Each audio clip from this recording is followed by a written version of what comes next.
एक सीरीज के अंदर सुपर पावर ही सबसे इम्पोर्टेंट चीज है। जब एक सीरीज बहुत ही लंबे टाइम तक चलती है, हम कभी कभी भूल जाते हैं पावर कैसे काम करती है, किसके पास क्या क्या पावर है, वो पावर कैसे इस्तेमाल की जा सकती है। आज हम बात करेंगे माय हीरो एकेडेमिया के क्वर्क्स के बारे में, स्पेसिफिकली क्लास 1A के जितने भी स्टूडेंट्स हैं उनके क्वर्क के बारे में। माय हीरो एकेडेमिया की दुनिया में क्वर्क सबसे इम्पोर्टेंट है। वो कहाँ से आए किसी को पता नहीं है, कैसे काम करते हैं, कैसे मैनिफेस्ट होते हैं, ये भी किसी को पता नहीं है। बट हाँ, डीएनए के अंदर है और अलग अलग होते हैं, ये सबको पता है। हेलो, मैं हूं सम्राट गांधी और आप देख रहे हैं आई मैन। कोजी कोडा, जिसके पास है एनेवॉय, ये एक एमिटर टाइप क्वर्क है जिसकी मदद से कोडा अपने आसपास के जानवरों से बात कर सकता है और उनको सिंपल सिंपल कमांड भी दे सकता है। उन जानवरों में इंसान नहीं आता और उसकी जो रॉक शेप बॉडी है, जो पहाड़ जैसी दिखने वाली बॉडी है, वो इस क्वर्क की वजह से नहीं है, उसकी फैमिली लिनिएज ही है। एनीवॉइस काफी ही अच्छा क्वर्क है जिसकी वजह से कोडा अपने आसपास के जितने भी जानवर हैं उनका फायदा उठा सकता है कॉम्बैट के अंदर। ये सब प्लस पॉइंट होने के बावजूद भी इसकी थोड़ी नेगेटिविटी ये है कि ये क्वर्क साउंड बेस्ड है। किसी भी एनिमल को कमांड देने के लिए या उससे बात करने के लिए कोडा की आवाज उस जानवर तक पहुंचनी चाहिए। कोई भी लाउड साउंड इस क्वर्क को डिस्टर्ब कर सकती है और इसके जितने भी पॉजिटिव्स हैं उसको नेगेटिव में कन्वर्ट कर सकती है। अब हम आते हैं फुमिकागे टोकोयामी पे, जिसका क्वर्क है डार्क शैडो एमिटर टाइप। ये भी एक थोड़ा कंफ्यूजिंग सा क्वर्क है क्योंकि अगर हम ये देखें कि उसके पेट से एक शैडो निकल रही है तो हम उसको म्यूटेंट कहेंगे, बट ऐसा नहीं है। और टोकोयामी का जो सर है उससे इस क्वर्क का कुछ भी लेना देना नहीं है। टोकोयामी का असली क्वर्क है उसके पेट से निकलता हुआ बर्ड जैसा दिखने वाला प्राणी, जो कि गैसियस फॉर्म में है, शैडोई फॉर्म में है और वो फिजिकल वर्ल्ड से इंटरेक्ट कर सकता है। वो उड़ भी सकता है, वो स्ट्रेच भी कर सकता है। पर डार्क शैडो सिर्फ एक एबिलिटी और सिर्फ एक क्वर्क नहीं है, वो एक सेंटिएंट बीइंग है। उसकी खुद की एक सोच है, खुद की कॉन्शियसनेस है, वो अपने डिसीजंस खुद ले सकता है, थिंक कर सकता है। और यही चीज इस क्वर्क का डाउन साइड भी है। दिन के टाइम में डार्क शैडो बहुत ही टिमिड रहता है, बहुत ही शाय रहता है और बिल्कुल भी पावरफुल नहीं होता। इससे डार्क शैडो की ताकत भी बहुत ज्यादा कम हो जाती है। इसका प्लस पॉइंट ये है कि टोकोयामी डार्क शैडो को कंट्रोल में रख सकता है दिन के टाइम, और अंधेरे के अंदर डार्क शैडो की पावर कई गुना बढ़ जाती है और उसकी टिमिडनेस है, जो शाइनेस है, वो भी खत्म हो जाती है और वो काफी ज्यादा ही गुस्सैल और केओस क्रिएट करने वाला क्रीचर बन जाता है। और टोकोयामी की कोई भी पावर, कोई भी विल डार्क शैडो के ऊपर नहीं चलती। बट जैसे कि टोकोयामी है बहुत सीरियस और बहुत ही ज्यादा डेडिकेटेड, उसने ट्रेनिंग करके डार्क शैडो को कंट्रोल कर लिया है और काफी अच्छे अच्छे मूव्स भी बनाए हैं, जैसे कि ब्लैक अबेस, जिसके अंदर टोकोयामी डार्क शैडो को अपने ऊपर चढ़ा लेता है एक तरीके की आर्मर की तरह, जिससे कि उसकी ताकत, आर्मर कैपेबिलिटी बढ़ जाती है। फॉलन एंजल, जिसके अंदर डार्क शैडो की मदद से टोकोयामी उड़ता है, जिसके अंदर डार्क शैडो टोकोयामी की केप के नीचे छुप के अपने पर निकाल के लेविटेशन का फायदा उठाता है और टोकोयामी के साथ उड़ जाता है। और छोटे छोटे और भी बहुत सारे मूव्स टोकोयामी ने डेवलप किए हैं, बट सबसे ज्यादा बड़ा और इफेक्टिव मूव टोकोयामी ने तब डेवलप किया जब उसने डार्क शैडो पे पूरा कंट्रोल पा लिया। पूरा अंधेरा होने पर टोकोयामी डार्क शैडो को रैग्नारोक यूज करने को बोल सकता है, जिसके अंदर डार्क शैडो फुली रेज, गुस्से में और अपनी पूरी पावर पे अटैक करता है, बट टोकोयामी की कमांड से। अब आते हैं मीना आशिडो पे, जिसका क्वर्क एमिटर टाइप है एसिड। इस क्वर्क की मदद से मीना अपने किसी भी बॉडी पार्ट से एसिड क्रिएट कर सकती है। ये क्वर्क है तो एमिटर टाइप। इस क्वर्क को इस्तेमाल करते हुए मीना स्किन पिंक हो चुकी है तो म्यूटेशन भी मानी जाएगी। क्वर्क एमिटर टाइप है बट क्वर्क की यूज करने की वजह से मीना म्यूटेटेड है। एसिड मीना की स्किन को भी कोट करता है, जिससे कि जो एसिड वो एमिट कर रही है वो उसके ऊपर इफेक्ट नहीं करता और उससे सेफ्टी देता है। मीना के पास पूरा कंट्रोल है, वो एसिड को किस तरीके से प्रोड्यूस करती है, गाढ़ा, पतला, एसिडी का लेवल कितना होगा, वो सिर्फ स्किन को इरिटेट करने जितना लेवल भी हो सकता है और मोटे मोटे लोहे को पिघलाने का भी लेवल हो सकता है। इस क्वर्क की मेन वीकनेस ये है कि मीना की जो पिंक स्किन है उसकी जो रेजिस्टेंस है एसिड को लेके वो परफेक्ट नहीं है। लंबे टाइम तक इस्तेमाल करते रहे तो वो स्किन इरिटेट होनी चालू हो जाती है, पर ट्रेनिंग के साथ साथ मीना इस चीज को भी परफेक्ट कर ली। मीना ने काफी अच्छे अच्छे तरीके ढूंढे हैं इस क्वर्क को यूज करने के, जैसे कि एसिड वेव, एसिड बीम, अपने एसिड से रास्ता बनाने के लिए जगह को पिघला देना, और जो सबसे बड़ा मूव है वो है एसिड मैन, जिसके अंदर वो अपनी बॉडी को पूरी तरीके से एसिड में कोट कर लेती है, जो कि दोनों ही ऑफेंस और डिफेंस की तरह काम करता है। अब हम आते हैं मेजो शोजी पर, डुप्ली आर्म। इस क्वर्क की सबसे बड़ी बात है कि काफी सारे हाथ एक्स्ट्रा ग्रो हुए हैं शोजी के बॉडी। ये क्वर्क उसकी एक्स्ट्रा टेंटिकल्स दूसरे बॉडी पार्ट डुप्लीकेट कर सकते हैं, जैसे कि रिकॉनेसेंस मिशन में उसको अगर एक्स्ट्रा ईयर और आंख की जरूरत पड़ेगी तो वो ग्रो कर सकता है। अगर उसे लड़ने के लिए ज्यादा पंचिंग पावर चाहिए तो वो काफी मौके क्रिएट कर सकता है लड़ाई के दौरान अपने आप को मदद दिलवाने की। और इसमें ज्यादातर रिस्क नहीं है क्योंकि जितने भी डुप्लीकेट क्रिएट करे हैं वो इम्पोर्टेंट नहीं है, वो कट भी सकते हैं, शोजी उनको दोबारा क्रिएट कर लेगा। दर्द तो जरूर होता है कटने पर। अब आते हैं मोमो यायू रोजू पे, जिसका क्वर्क है एमिटर टाइप क्रिएशन। इसकी मदद से मोमो कुछ भी क्रिएट कर सकती है, बट वो चीज नॉन लिविंग होनी चाहिए। ये क्वर्क मोमो के फैट सेल यूज करके काम करता है। मोमो अपने फैट सेल को सिंगल सिंगल मॉलिक्यूल में डिवाइड करती है और उसको रीअरेंज करके नॉन लिविंग ऑब्जेक्ट को क्रिएट करती है। पहला, मोमो के अंदर फैट स्टोर्ड होना चाहिए ताकि वो ऑब्जेक्ट क्रिएट कर सके। दूसरा, मोमो को अंडरस्टैंडिंग होनी चाहिए मॉलिक्यूलर लेवल पे उस ऑब्जेक्ट की, और इमेजिनेशन होनी चाहिए कि वो चीज कैसी दिखनी चाहिए और कैसी होनी चाहिए, तभी वो क्रिएट कर पाएगी। इसलिए वो काफी पढ़ाकू भी है, इसलिए उसके कॉस्ट्यूम के अंदर एक बुक भी है जिसके अंदर काफी सारी इंफॉर्मेशन होगी, काफी सारे ऑब्जेक्ट्स के बारे में जो कि मिशन के ऊपर या लड़ाई के अंदर काम आ सकते हैं। तब वो क्रिएशन उसकी स्किन से निकल के आते हैं। या तो मोमो उस क्रिएशन को डिटैच कर सकती है अपने स्किन से, या अटैच रहने दे सकती है इस्तेमाल करने के लिए। अब हम आते हैं क्योका जीरो पे, जिसका क्वर्क है ईयरफोन जैक, जो कि एक म्यूटेशन क्वर्क है। इस म्यूटेंट क्वर्क के अंदर ईयर लोब इलोंगेटेड होते हैं और उसके एंड में एक हेडफोन जैक होता है। इसका मतलब ये है कि जीरो अपने कानों को फोन से प्लग कर सकती है, और ईयरलोब लंबे भी हो सकते हैं और उनके ऊपर बहुत ही अच्छा कंट्रोल भी है जीरो का। जैक डिटेक्शन डिवाइसेस की तरह भी इस्तेमाल किए जा सकते हैं, जो कि सरफेस से आती हुई साउंड को जीरो के ईयर्स के अंदर भेजता है। जीरो के ईयरलोब्स 6 मीटर तक एक्सटेंड हो सकते हैं और 12 मीटर तक सुन भी सकते हैं, जिससे कि रिकॉनेसेंस में उसको बहुत ही ज्यादा मदद मिलती है। जीरो सिर्फ एनवायरनमेंट को सुन ही सकती, अपनी हार्ट बीट को ट्रांसमिट भी कर सकती है। जिसमें भी हेडफोन जैक प्लग्ड होगा सरफेस के अंदर, उसके अंदर जीरो अपनी हार्ट बीट सेंड कर सकती है और डिस्ट्रक्शन क्रिएट कर सकती है। बट जीरो ने कुछ सपोर्ट एलिमेंट से इसको और भी अच्छा कर लिया है, जैसे कि वो अपने नी के अंदर हेडफोन को प्लग करके एक सिंगल चैनल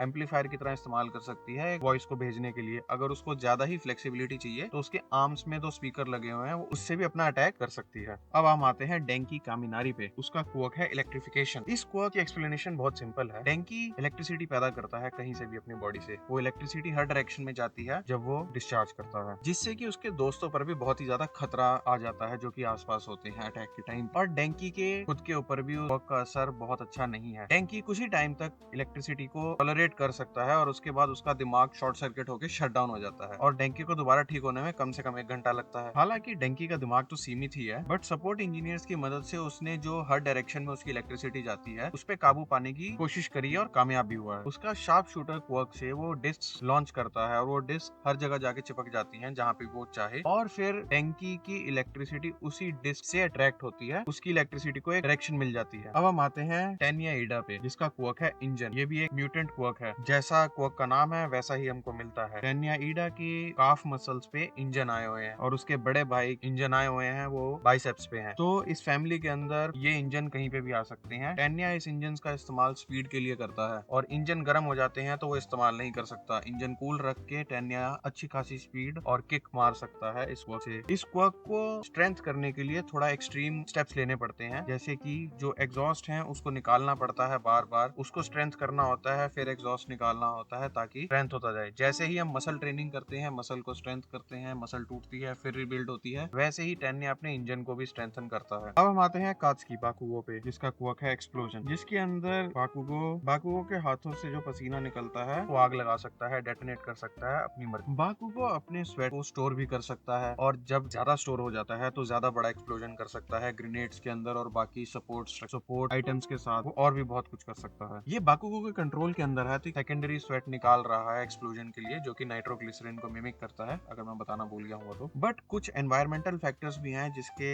चलते बाकुगो का स्वेट निकलना इफेक्ट हो सकता है। गर्मी के अंदर या ज्यादा मेहनत करने पे बाकुगो का स्वेट ज्यादा निकलता है, बट अगर वो नॉर्मल खड़ा हुआ है और सर्दी है, बाहर कोल्ड टेम्परेचर है, तो ज्यादा स्वेट नहीं निकलता। अब हम आते हैं आसुई पे, जिसका क्वर्क है फ्रॉग, म्यूटेंट क्वर्क है। ये क्वर्क के अंदर आसुई की पूरी बॉडी ही फ्रॉग की तरह म्यूटेट हो जाती है, और उसके अंदर सारी की सारी वो एबिलिटी आ जाती है जो फ्रॉग के अंदर होती है। हाई जंप करना, लंबी जीभ होना जिसके उसके ऊपर पूरा कंट्रोल हो। आसुई की फैमिली में ये क्वर्क अलग अलग तरीके से पैक करता है। कुछ मेंबर्स की थोड़े फीचर्स ही फ्रॉग जैसे हैं, और कुछ तो सीधे इंसान जितने बड़े फ्रॉग की तरह ही हैं। इस क्वर्क के अंदर आसुई की जीभ 20 मीटर्स तक जा सकती है और बहुत ज्यादा स्ट्रॉन्ग भी है। इस क्वर्क के साथ साथ कुछ और छोटी मोटी चीजें भी आती हैं, जैसे कि थोड़ा जहरीला पॉइजन बनाना, कैमोफ्लाज, और अपना पेट निकालना, सफाई। इस क्वर्क की सिर्फ एक ही वीकनेस है, जो है अपने एनवायरनमेंट के हिसाब से चलना। अगर बाहर ज्यादा ठंड हो जाए तो जो बॉडी के नॉर्मल प्रोसेसेस होते हैं वो काम नहीं करते, तो एक्सोथर्मी भी कहते हैं, मतलब कोल्ड ब्लडेड। और अगर ज्यादा ही ठंड हो जाए तो फ्रॉपी शट डाउन हो जाती है, एक तरीके से हाइबरनेट करती है, जिसको ब्रूमेशन भी कहते हैं। अब हम आते हैं एजिरो किरिशिमा पे, जिसका क्वर्क है है हार्डनिंग। ये ट्रांसफॉर्मेशन टाइप क्वर्क है और इसका काम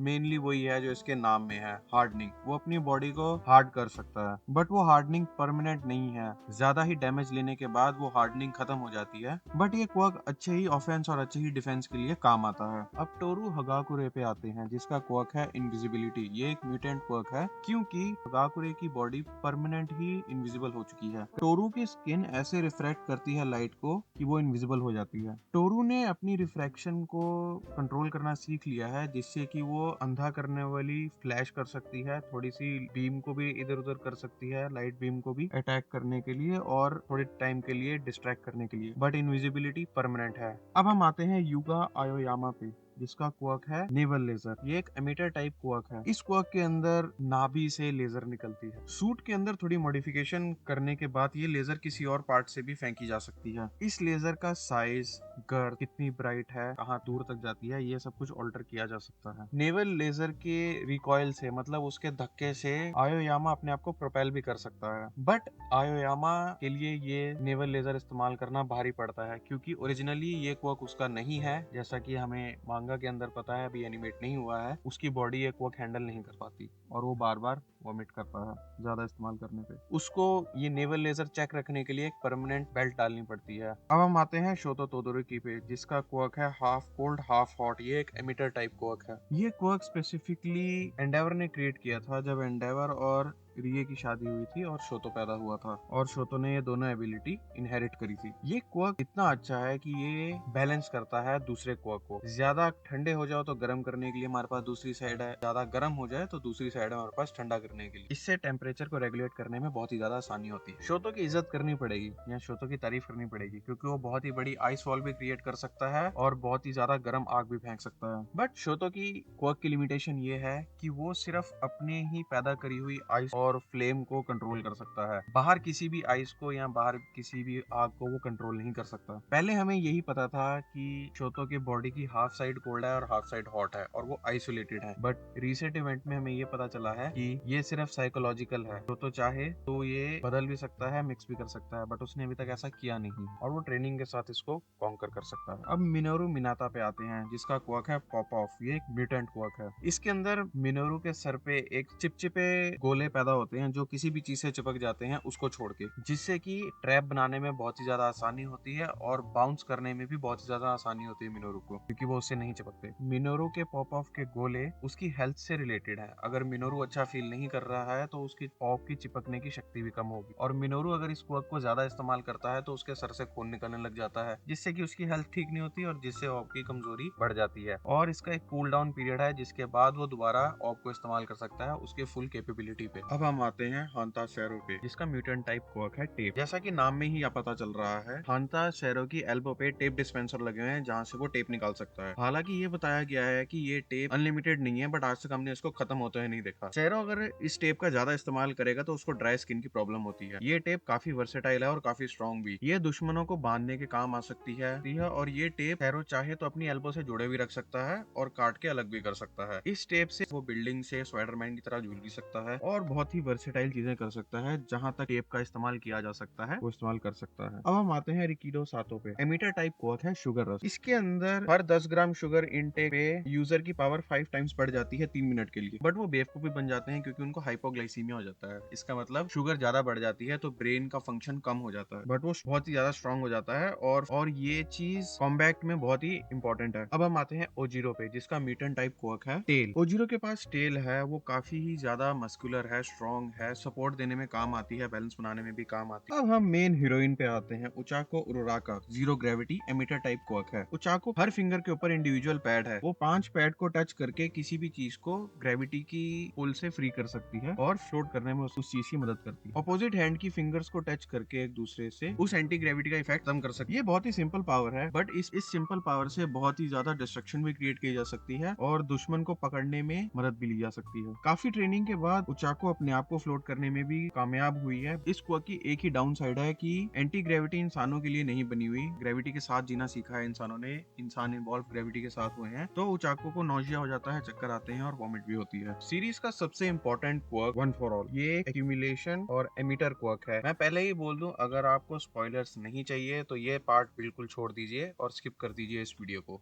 और मेरी नेक्स्ट वीडियो देखिए। ये क्वर्क 9 जने इस्तेमाल कर चुके हैं आज तक डेकू को मिला के। इस क्वर्क के 2 मेन कंपोनेंट हैं। एक तो जो है पावर स्टॉकपाइल एबिलिटी, जिसके अंदर यूजर फिजिकल स्ट्रेंथ धीरे धीरे इकट्ठी कर सकता है, और जब ये पूरी तरीके से चार्ज हो जाए तो इसको पावर से अटैक किया जा सकता है बहुत ही ज्यादा। और दूसरा है ट्रांसफेरेंस। ट्रांसफेरेंस का मतलब है वन फॉर ऑल का यूजर ट्रांसफेरेंस का इस्तेमाल करके अपना क्वर्क किसी और को दे सकता है, उसे अपना डीएनए खिला के। यूजर की इंटेंशन होनी चाहिए अपना क्वर्क आगे पहुंचाने की, तभी ट्रांसफेरेंस काम करेगी। और इस ट्रांसफेरेंस पावर की एक और प्लस खासियत ये है कि ये ट्रांसफेरेंस सिर्फ क्वर्क ही नहीं, ये ट्रांसफेरेंस पावर सारे का सारे क्वर्क आगे वाले यूजर में ट्रांसफॉर्म कर देगा। जैसे कि वन फॉर ऑल इनहेरिट करने से पहले अगर किसी यूजर के पास कोई क्वर्क है तो वो क्वर्क भी आगे ट्रांसफर हो जाएगा वन फॉर ऑल के साथ ही, और वो एक परमानेंट हिस्सा बन जाएगा वन फॉर ऑल। इसके चलते वन फॉर ऑल के अंदर काफी सारे क्वर्क सिमुलेटेड हैं, और डेको इन सारी पावर्स को धीरे धीरे यूज करना सीख रहा है जैसे उसकी बॉडी वन फॉर ऑल की पावर के हिसाब से ताकतवर होती जा रही है। अब हम यूजर्स की बात करते हैं और उनकी एबिलिटी की बात करते हैं, उनके क्वर्क की बात करते हैं। फर्स्ट यूजर है योइची शिगराकी, जिसके पास था स्टॉक कॉइल और transference quirk. Stock coil quirk उसको उसके भाई ने दिया था, और ट्रांसफरेंस क्वर्क उसके पास पहले से ही था, जो कि ऑल फॉर वन को नहीं पता। डेकू ने स्टॉक कॉइल का इस्तेमाल करना बहुत अच्छी तरीके से सीख लिया है। वो अपनी बॉडी में हर तरफ एनर्जी फैला देता है ताकि उसकी बॉडी ज्यादा स्ट्रेन ना हो, और वो इम्पैक्ट के मोमेंट से पहले ही पावर को 100% कर देता है या इंक्रीज कर देता है। और उसने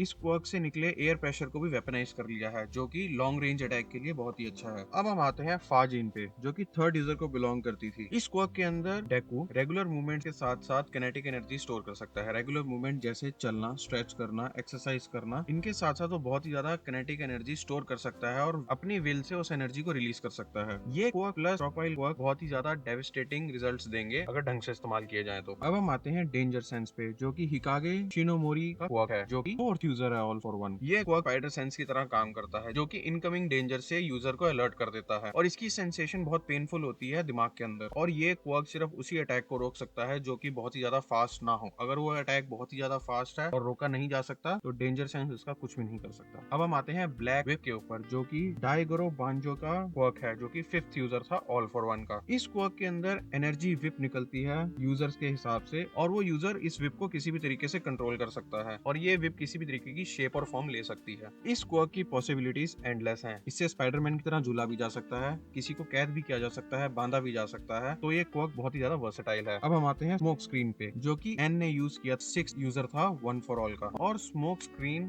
स्मोक प्रोडक्शन में मदद करता है, जैसे कि कॉम्बैट के अंदर बहुत ही ज्यादा हेल्प मिलेगी किसी को बचाने के लिए, अपने ट्रूप्स को वहां पहुंचाने के लिए, या इंजर्ड बंदे को वहां से निकालने के लिए। तो ये क्वर्क बहुत इंपॉर्टेंट है फाइट के अंदर। अब हम आते हैं फ्लोट के ऊपर, जो कि 7th यूजर का क्वर्क है, नाना शिमोरा। ये क्वर्क भी वैसा ही है जैसे इसका नाम बोलता है। ये क्वर्क यूजर को फ्लोट करने की या उड़ने की कैपेबिलिटी देता है बिना किसी रिस्ट्रिक्शन के और आसानी से। अब हम आते हैं 8th यूजर पे, जो कि है ऑल माइट। ऑल माइट ने किसी भी क्वर्क की एडिशन नहीं करी थी वन फॉर ऑल में, क्योंकि ऑल माइट क्वर्कलेस था। अब हम आते हैं सेकंड यूजर पे। तो सेकंड यूजर का नाम तो नहीं पता, बट सेकंड यूजर का क्वर्क है गियर शिफ्ट। गियर शिफ्ट एक ऐसा क्वर्क है जिसकी मदद से यूजर एक ऑब्जेक्ट की स्पीड कंट्रोल कर सकता है कि वो किस स्पीड है, जो कि लॉज ऑफ फिजिक्स जैसे कि इनर्शिया को फॉलो नहीं करते। जैसे कि हमें सेकंड यूजर के डायलॉग से पता है कि ये क्वर्क छोटी छोटी चीजों पे ही काम किया जा सकता था पहले, जैसे कि छोटी सी बुलेट, बट डेकू ने इस पावर को भी अपना कर लिया है। वो गियर शिफ्ट का इस्तेमाल बहुत ही ज्यादा अच्छे से कॉम्बिनेशन में करके इस पावर को सुपीरियर से अल्ट्रा सुपीरियर पे ले जा चुका है। हालांकि वन फॉर ऑल बहुत ही ज्यादा पावरफुल क्वर्क है, बट इसकी डाउन साइड भी है। जैसे कि अभी तक हमें समझ में आ चुका है कि एक ह्यूमन बॉडी दो क्वर्क को हैंडल नहीं कर सकती। इससे वन फॉर ऑल एक पॉइजन बन जाता है, जो कि यूजर की लाइफ एनर्जी बर्न करता रहता है, जिससे उसकी प्रीमेच्योरली डेथ हो जाती है। बट ये सारे कर्स होने के बावजूद भी